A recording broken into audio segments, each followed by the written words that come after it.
Yeah, I mean, we see the power of corporate media, and one of the biggest things that I know you spoke out against was the whole Russiagate nonsense and how they were able to basically take our attention away from real wrongdoers and say, "Oh no, it was them. It was them." And we just all watched that, and I felt like I was watching it in slow motion.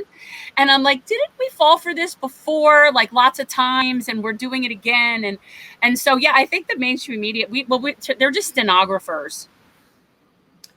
Well, that's right. And the problem is that when I go back up to New York, where I was born and where I was educated, I talk to my old friends, and they're still in the mode of reading the New York Times and believing it and not believing anything that they don't see in the New York Times. It's bizarre. These are very well-educated people, okay? Yeah. Yeah. There's one woman, and this is perhaps apocryphal, but she was told, you've been brainwashed. You've been brainwashed on all this mainstream media stuff. And she turned and she said, look, I'd know if I were brainwashed because I'd read about it in the New York Times. That's irony. I always find that I have a lot more scorn towards liberals than I do towards conservatives, because liberals fancy themselves as being well-read, well-informed. Conservatives tend to have a much more simplistic approach to things, which is probably why they're more easily manipulated by carnival barkers, if you will. But there are a lot of people who are on the liberal side that are in the big cities like New York, like Washington, D.C., San Francisco, and so on, where they kind of have this attitude of, well, the whole world revolves around us and we know what's best, and don't even attempt to show us something otherwise because it's blasphemy. And I think that that's kind of where a lot of that comes from. And I'm guessing that this is something that you have seen for years.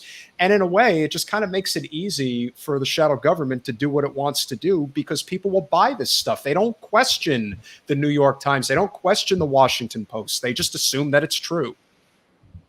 Well, it's part of the shadow government, of course. The media is. I have an acronym that was blessed by the likes of Stephen Cohen, professor of Russia for a long time, and Pepe Escobar on the other end of the spectrum, and it's the Mickey Mat. Now, if your viewers have a pencil, please bring it out, because this is what it is. Mickey Mat rhymes with Mickey Mouse, easy to remember. The military, industrial, congressional, intelligence, media, academia, think tank complex. Mickey Mat. Why do I say media? Because media is the cornerstone. Without the media, it doesn't work. And the media is controlled by the rest of the Mickey Mat.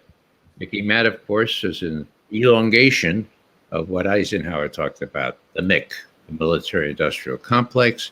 It is more complex now, if you will, but it's easily identified. They're the ones that are running this country. It's been very clear to me for years. Thanks for watching.